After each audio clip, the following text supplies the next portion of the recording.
Hi guys, ಇವತ್ತು ನಾನು ಹೇಳಬೇಕು ಅಂದ್ಕೊಳ್ತಾ ಇರೋದು, ನೀವೇನೇ ಮಾಡಬೇಕು ಅಂತ ಟ್ರೈ ಮಾಡಿದ್ರು ಒಂದಂತೂ ನಾನು ಹೇಳಬಲ್ಲೆ ಆಯಿತಾ. ನೀವು ಅನ್ಕೋಬೋದಷ್ಟೇ, ನಾನು ಅಂದ್ಕೊಂಡಿದ್ದೀನಿ ಮಾಡೇ ಮಾಡ್ತೀನಿ ಅಂತ. ಹೌದು, ನೀವು ಅಂದ್ಕೊಂಡ್ರೆ ಮಾಡ್ತೀರಾ. ಯಾವಾಗ? ಸ್ಟ್ರಾಂಗ್ ಬಿಲೀವ್ ಆಯ್ತಲ್ಲ. ನಿಮ್ಮನ್ನು ನೀವು ಸ್ಟ್ರಾಂಗಾಗಿ ನಿಮ್ಮ ಆಸೆನ ಬಿಲೀವ್ ಮಾಡಿದ್ರೆ ಮಾತ್ರ ಸಾಧ್ಯ. ಬಿಕಾಸ್ ನೀವು ಏನೇ ಯೋಚನೆ ಮಾಡ್ತೀರೋ ಅದು ಯೂನಿವರ್ಸ್ಗೆ ಮುಟ್ಟುತ್ತೆ, ಆಯಿತಾ. ನೀವು ಸ್ಟ್ರಾಂಗಾಗಿ ಅದನ್ನು ಒತ್ತಿ ಒತ್ತಿ ರಿಪಿಟೇಟಿವ್ ಆಗಿ ಹೇಳ್ತಾ ಇದ್ದರೆ ನಿಮ್ಮ ಸಬ್ಕಾನ್ಷಿಯಸಲ್ಲಿ ಫೀಡ್ ಆಗೋದು ಮಾತ್ರ ಅಲ್ಲ, ಯೂನಿವರ್ಸ್ಗೂ ಮೆಸೇಜ್ ಹೋಗುತ್ತೆ ನಿಮಗೆ ಇದು ಬೇಕು ಅಂತ. ಆಗ ಅದೇನು ಮಾಡುತ್ತೆ, ಆ ಯೂನಿವರ್ಸು ಅದಕ್ಕೆ ತಕ್ಕಂಗೆ ಓಕೆನಾ ಸಂದರ್ಭಗಳು ಕ್ರಿಯೇಟ್ ಮಾಡುತ್ತೆ. ಅದನ್ನು ನಾವು ದೇವರು ಅಂತ ಹೇಳ್ತೀವಿ. ನನ್ನ ಪ್ರಕಾರ ಅದು ಒಂದು ಶಕ್ತಿ, ಎನರ್ಜಿ, ಆಯಿತಾ. ದೇವರು it's A different ball game. Okay, ದೇವರು ಗಾಡ್ ಇಟ್ಸ್ ಎ, ಅದು ನಾನು ಹೇಳ್ಬೇಕು ಅಂತ ಈಗ ಅಂದ್ಕೊಳ್ತಿಲ್ಲ, ಬಟ್ ಇರೋದೇ ಹೇಳ್ತಿದ್ದೀನಿ, ಇದು ಬೇರೆ. ಓಕೆ, ನೀವು ಏನೇ ಮಾಡಬೇಕು ಅಂತ ಅಂದ್ಕೊಂಡ್ರು ಸ್ಟ್ರಾಂಗಾಗಿ ಹೇಳಿ, ನಿಮ್ಮಲ್ಲಿ ನೀವು ಸ್ಟ್ರಾಂಗಾಗಿ ಬಿಲೀವ್ ಮಾಡಿ. ನೀವು ಇಲ್ಲೇನೋ ಮಾಡ್ತಿರ್ತೀರ, ಬೇರೆ ಏನೋ ಅಂದ್ಕೊಳ್ತಿರ್ತೀರ, ಆ ಥರ ಮಾಡಿದ್ರೆ ಆಗಲ್ಲ. ನೀವು ಏನು ನಂಬಿದಿರೋ ಅದಕ್ಕೆ ತಕ್ಕಂಗೆ ಕನ್ಸಿಸ್ಟೆಂಟಾಗಿ ರಿಪಿಟೇಟಿವ್ ಆಗಿ ಹೇಳ್ತಾ ಇರಬೇಕು, ಅದ್ರ ಬಗ್ಗೆನೇ ತಿಳ್ಕೊತಾ ಇರಬೇಕು, ರಿಸರ್ಚ್ ಮಾಡ್ತಿರ್ಬೇಕು, ಅದಕ್ಕೆ ತಕ್ಕಂಗೆ ಕೆಲಸ ಮಾಡ್ತಿರ್ಬೇಕು.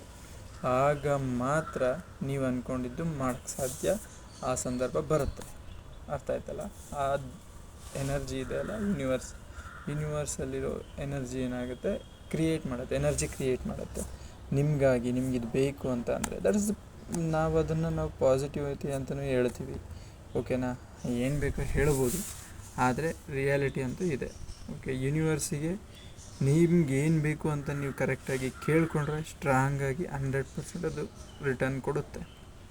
ಓಕೆನಾ, ಅದು ಎನರ್ಜಿನೋ ಗಾಡೋ ದೇವರೋ whatever it may be, that's different. ಓಕೆನಾ.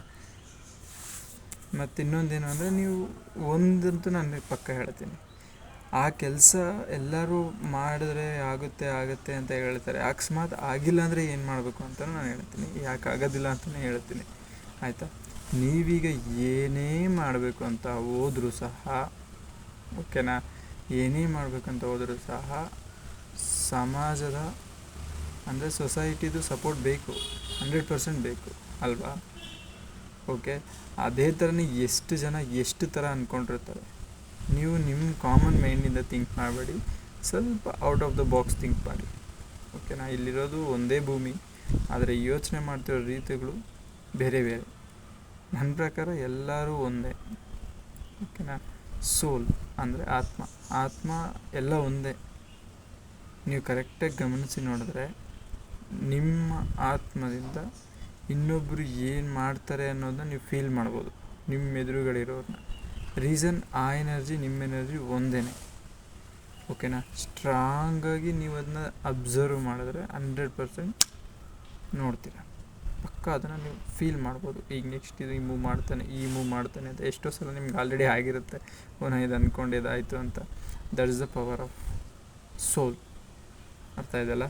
ಸೊ ನಾನು ಹೇಳೋಕ್ಕೆ ಇಷ್ಟಪಡ್ತೀನಿ ಅಂದರೆ, ಆ ಥರ ಸಪೋರ್ಟ್ ನಮ್ಮ ಸೊಸೈಟಿಯಲ್ಲಿ ಎಲ್ಲರೂ ಸಪೋರ್ಟ್ ಮಾಡಬೇಕಾಗತ್ತೆ.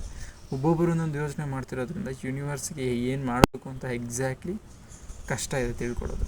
ಓಕೆನಾ, ಅದರಲ್ಲಿ ಎಲ್ಲ ಮಿಕ್ಸಪ್ ಮಾಡಿ ಮಿಕ್ಸ್ಚರ್ ಥರ ರಿಸಲ್ಟ್ ಬರುತ್ತೆ, ಔಟ್ಪುಟ್. ಅದಕ್ಕೆ ಅದು ನಿಮಗೆ ಹೆಂಗೆ ಬೇಕು ಹಂಗೆ ಎಕ್ಸಾಕ್ಟ್ಲಿ ಬರಲ್ಲ 100%. ಒಂದು ಮೂವಿನೂ ಅಷ್ಟೇ, ಒಬ್ಬ ಡೈರೆಕ್ಟರು ಅವನ ಮನಸ್ಸಲ್ಲಿ ಆಗಿರಲಿ ಅವರ ಕನಸಲ್ಲಾಗಿರಲಿ ಒಂದು ಅಂದ್ಕೊಳ್ತಾರೆ, ಬಟ್ ಆಚೆ ಬರೋ ಔಟ್ಪುಟ್ಟೇ ಬೇರೆ. ಇದಂತೂ ನಾನು ಪಕ್ಕ ಹೇಳ್ತೀನಿ. ಎಕ್ಸಾಕ್ಟ್ಲಿ ಸೇಮ್ ಬರಬೇಕು ಅಂದರೆ ಎಲ್ಲರೂ ಸೇಮ್ ಕೆಲಸ ಮಾಡಬೇಕಲ್ವ, ಒಂದೇ ಥರ ಮಾಡಬೇಕು. ನಿಮ್ಮ ಡೈರೆಕ್ಟರ್ ಹೆಂಗೆ ಹೇಳ್ತಾನೋ ಹಾಗೆ ಮಾಡಿದ್ರೆ 100% ಸೇಮ್ ಬರುತ್ತೆ. ಇಲ್ಲಿ ಸೊಸೈಟಿಯಲ್ಲೂ ಅಷ್ಟೇ. ಹಿಂಗೆ ಫಾರ್ ಎಕ್ಸಾಂಪಲ್, ಕೆಲವರು ಎಷ್ಟೋ ಜನ UPSC ಆಸ್ಪೆರೆಂಟ್ಸ್ ಏನು ಮಾಡ್ತಾರೆ, UPSC ಎಕ್ಸಾಮ್ ಕ್ಲಿಯರ್ ಹೌದು ಕ್ಲಿಯರ್ ಮಾಡಬೇಕು. ನೀವು ಸ್ಟ್ರಾಂಗ್ ಬಿಲೀವ್ ಮಾಡಿ. ಓಕೆನಾ, ಬಿಲೀವ್ ಯುವರ್ ಸೆಲ್ಫ್. ಅರ್ಥ ಆಯ್ತಾ? ಆಗತ್ತೆ. ಬಟ್ ಆಗಿಲ್ಲ ಅಂದರೆ ರೀಸನ್ ನನ್ನ ಪ್ರಕಾರ ಇಷ್ಟೇ, ನಿಮಗೆ ಆ ಸಂದರ್ಭಗಳು ಅನುಗುಣವಾಗಿಲ್ಲ. ಒಂದು ನಿಮ್ಮಲ್ಲಿ ಕೊರತೆ ಇರಬೇಕು, ಇಲ್ಲ ನಿಮ್ಮ ಸಂದರ್ಭಗಳು ನಿಮಗಿರೋ ಸರ್ಕಮ್ಸ್ಟೆನ್ಸಸ್ಸು ಕೊರತೆ ಇರುತ್ತೆ. ಇದಂತೂ ಪಕ್ಕನ ಹೇಳ್ತೀನಿ. ಓಕೆನಾ, ಯಾವಾಗಲೂ ಒಂದೇ ಥರ ಇರಲ್ಲ, ಬಟ್ ಕರೆಕ್ಟಾಗಿ ಎಕ್ಸಾಕ್ಟಾಗಿ ಮ್ಯಾಚ್ ಆಯಿತು ಅಂದರೆ ಕ್ಲಿಯರ್ ಆಗ್ತದೆ. ಇದಂತೂ ಪಕ್ಕ. ಸೊ ಆಗಿಲ್ಲ ಅಂದರೆ ಬೇಜಾರಾಗಬೇಕಾಗಿರೋ ಅವಶ್ಯಕತೆ ಇಲ್ಲ. ಓಕೆನಾ? ನೀವು ಎಂಥ IPS ಆದರೂ, ಎಂಥ IAS ಆದರೂ, ಇವಾಗ ನಿಮ್ಮ ಆರ್ಮಿ ಆದರೂ, ಏನೇ ಆದರೂ, ನಿಮ್ದು ಏನೋ ಒಂದು ಆಸೆ ಇರುತ್ತೆ ಅಂದ್ಕೊಳ್ಳಿ. ಏನೇ ಮಾಡಿದ್ರೂ ಅದು ಅಚೀವ್ ಮಾಡೋ ತನಕ ಮಾತ್ರ ನಿಮಗೆ ಖುಷಿ ಅನ್ನೋದಿರುತ್ತೆ. ಒಂದು ಸಲ ಅಚೀವ್ ಮಾಡಿದ್ಮೇಲೆ ಮುಗೀತು. 100% ನಿಮಗದು ತಲೆಯಲ್ಲಿರಲ್ಲ, ಹೋಗ್ಬಿಡುತ್ತೆ. ನೀವು ಅಂದ್ಕೊಂಡಂಗೆ ಇಲ್ಲಿ ಏನೂ ನಡೆಯಲ್ಲ, ಇದಂತೂ ಪಕ್ಕ ಫಿಕ್ಸ್ ಆಗಿಬಿಡಿ. ಟೈಮ್ ಹೆಂಗೆ ಅಂದ್ಕೊಳುತ್ತೋ ಹಂಗೆ ನಡೆಯುತ್ತೆ. ಓಕೆನಾ? ನೀವು ಅಂದ್ಕೊಂಡಂಗೆ ನಡಿಬೇಕು ಅಂದರೆ ನೀವು ಅಷ್ಟು ಸ್ಟ್ರಾಂಗಾಗಿ ಬಿಲೀವ್ ಮಾಡಿ ಸಿಗ್ನಲ್ ಕಳಿಸ್ಬೇಕು. ಓಕೆನಾ? ಎಷ್ಟೋ ಸಲ ಈಗ ನಿಮಗೆ ಫಾರ್ ಎಕ್ಸಾಂಪಲ್ TV ಶೋಗಳಲ್ಲಿ ನೋಡಿರ್ತೀರ, ಲೈವ್ ಕಾಲ್ ರಿಸೀವ್ ಮಾಡ್ಬೇಕಾದ್ರೆ ಅಲ್ವಾ? ಹೌದಲ್ವಾ? ಆ ಟೈಮಲ್ಲಿ ನೋಡಿರ್ತೀರ ಬಿಸಿ ಬರ್ತಿರುತ್ತೆ. ಆ ಟೈಮಲ್ಲಿ ಎಲ್ಲರೂ ಒಟ್ಟೊಟ್ಟಿಗೆ ಕಾಲ್ ಮಾಡ್ತಾಯಿರ್ತಾರೆ. ನೀವು ಆಫ್ಟರ್ ಆಲ್ ನೀವು ಕ್ರಿಯೇಟ್ ಮಾಡಿರೋ ಏರ್ಟೆಲ್ಲು, ವೋಡಾಫೋನು ಈ ಸಿಗ್ನಲ್ಲುಗಳೇ ನಿಮಗೆ ಬಿಸಿ ಬರ್ಬೇಕಾದ್ರೆ ಆ ಎನರ್ಜಿ ಕ್ರಿಯೇಟ್ ಮಾಡಿದೆಯಲ್ಲ, ಇಷ್ಟು ಜನ ನಿಮಗೆ ಒಂದು ನಂಬರ್ಗೆ ಇಬ್ಬರು ಟ್ರೈ ಮಾಡಿದ್ರೇ ಬಿಸಿ ಬರುತ್ತೆ ಅಲ್ವಾ? ಅದೇ ಥರನೇ ಒಂದೇ ಯೂನಿವರ್ಸ್ಗೆ ಎಷ್ಟು ಕೋಟಿಗಟ್ಟಲೆ ಜನ ಮೆಸೇಜ್ ಕಳಿಸ್ತಿದ್ದೀವಿ, ಕಾಲ್ ಮಾಡ್ತಿದ್ದೀವಿ. ಅವ್ರಿಗೆ ಅದು ಅರ್ಥ ಆಗುತ್ತಾ? ಒಂದು ಸಲ ಕನೆಕ್ಟ್ ಆಗುತ್ತೆ. ಆ ಕನೆಕ್ಟ್ ಆಗೋದು ತನಕ ನೀವು ಕಾಲ್ ಮಾಡ್ತಾನೆ ಇರಬೇಕು. ಓಕೆ? ಒಂದು ಸ್ವಲ್ಪ ಯೂನಿವರ್ಸ್ ನಿಮ್ಮ ಕಡೆಗೆ ಗಮನ ಕೊಡ್ತು ಅಂದರೆ ಮುಗೀತು, ಆಟೋಮೆಟಿಕ್ ಆಗುತ್ತೆ 100%. ಅದರಲ್ಲಿ ನೋ ಡೌಟ್. ಓಕೆನಾ? ಡೌಟೇ ಇಲ್ಲ. ಒಂದು ಸಲ ಯೂನಿವರ್ಸಿಗೆ ತಟ್ಟಿತು ಅಂದರೆ 100% ನಿಮ್ಗೆ ಅದು ಸಿಗುತ್ತೆ. ಸೊ ನಾನು ಹೇಳೋದೇನೆಂದರೆ ಟ್ರೈ ಮಾಡ್ತಾನೇ ಇರಿ. ಆಗಿಲ್ಲ ಅಂದರೂ ಯೋಚನೆ ಮಾಡ್ಬೇಕಾದ್ರೆ ಅವಶ್ಯಕತೆ ಇಲ್ಲ, ಅದು ನಿಮ್ಮ ತಪ್ಪು ಅಲ್ವೇ ಅಲ್ಲ. ಆಯಿತಾ? ನೀವು ಪ್ರಯತ್ನ ಮಾಡಿಲ್ಲ ಅಂದರೆ ನಿಮ್ಮ ತಪ್ಪು. ಹಂಗನ್ಬಿಟ್ಟು ಪ್ರಯತ್ನ ಮಾಡಿದ್ರೆ ನೀವು ಆಗಿಲ್ಲ, ನಾನು ಅಂದ್ಕೊಂಡಂಗೆ ಆಗಿಲ್ಲ ಅಂದರೆ ಅದು 100% ನಿಮ್ಮ ತಪ್ಪು. ನೀವು ಪ್ರಯತ್ನ ಮಾಡಿ ಆಗಿಲ್ಲ ಅಂತ ಅಂದರೆ ನಿಮ್ಮ ತಪ್ಪಲ್ಲ, ಯೂನಿವರ್ಸ್ ನೀವು ಹೇಳಿದ್ದು, ನೀವು ಮಾಡಿರೋ ಕಾಲ್ ಪಿಕ್ ಮಾಡಿಲ್ಲ ಅಂತ ಅರ್ಥ. ಸೊ ಇನ್ನೊಂದು ಸಲ ಟ್ರೈ ಮಾಡಿ. ಅಕಸ್ಮಾತ್ ಅವಾಗೂ ಆಗಿಲ್ವಾ, ಬಿಟ್ಬಿಡಿ, ಬೇರೆದು ಟ್ರೈ ಮಾಡಿ. ಆಫ್ಟರ್ ಆಲ್ ನೀವು ಜಸ್ಟ್ ಸರ್ವೈವ್ ಆಗೋದಕ್ಕಷ್ಟೇ ಇಲ್ಲಿ ನೀವೇನೇ ಕೆಲಸ ಮಾಡಿದ್ರು. ಅದಂತೂ ತಲೆಯಲ್ಲಿ ಇಟ್ಕೊಂಬಿಡಿ. ನೀವು ದುಡಿಯೋಕ್ಕಾಗೋ ತನಕ ದುಡಿಯೋದಕ್ಕೇ ನೀವು ಕೆಲಸ, ಅದು ನಿಮಗೆ ಅಲ್ಲಿ ಬೋರ್ ಆಗದಿರಂಗೆ ನೀವು ಕೆಲಸ ಮಾಡಬೇಕು. ಅದಕ್ಕೆ ನೀವು ಇಷ್ಟ ಆಗಿರೋ ಕೆಲಸ ಬೇಕು ಅಂತ ಕೆಲಸ ಮಾಡ್ತಿದ್ದೀರ. ಹೌದು ಅಲ್ವೋ? ಇದನ್ನು ಕ್ಲಾರಿಟಿ ಇಟ್ಕೊಳ್ಳಿ. ಆದರೆ ನಿಮ್ಗೆ ಬೋರ್ ಆಗದಿರ ಮಾಡ್ಕೊಳ್ಳೋದು ನೀವು ಕೆಲಸದ ಮೇಲೆ ಡಿಪೆಂಡ್ ಆದರೆ 100% ನೀವು ಯಾವಾಗೂ ಹ್ಯಾಪಿಯಾಗಿರೋಕ್ಕಾಗಲ್ಲ.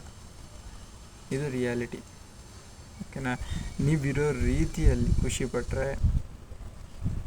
ಇರೋ ಕೆಲಸದಲ್ಲಿ ನೀವು ಖುಷಿ ಪಡೋಕ್ಕೆ ಟ್ರೈ ಮಾಡಿದ್ರೆ, ಅದು ಯಾವುದೇ ಕೆಲಸ ಆಗಿರ್ಬೋದು, ದಟ್ ಪ್ರೆಸೆಂಟ್ ಟೈಮಲ್ಲಿ, ಆ ಟೈಮಲ್ಲಿ ನಿಮಗೆ ಯಾವ ಕೆಲಸ ಇದ್ದರೂ ಸಹ ನಿಮಗೆ ಅದರಿಂದ ಖುಷಿ ಸಿಗೋ ಥರ ನೀವು ಫೀಲ್ ಮಾಡಿಕೊಂಡ್ರೆ, you are the most happiest person in this world. ಗೊತ್ತಾಗ್ತಿದೆ ಅಲ್ಲ? ಇಷ್ಟು ಹೇಳ್ತೀನಿ ಸದ್ಯಕ್ಕೆ. ಅಕಸ್ಮಾತ್ ಮತ್ತೆ ಏನಾದರೂ ಹೇಳಬೇಕು ಅಂತ ಅನಿಸಿದ್ರೆ ಇನ್ನೊಂದು ವಿಡಿಯೋ ಮೇಲೆ ಮಾತಾಡೋಣ. Thank you.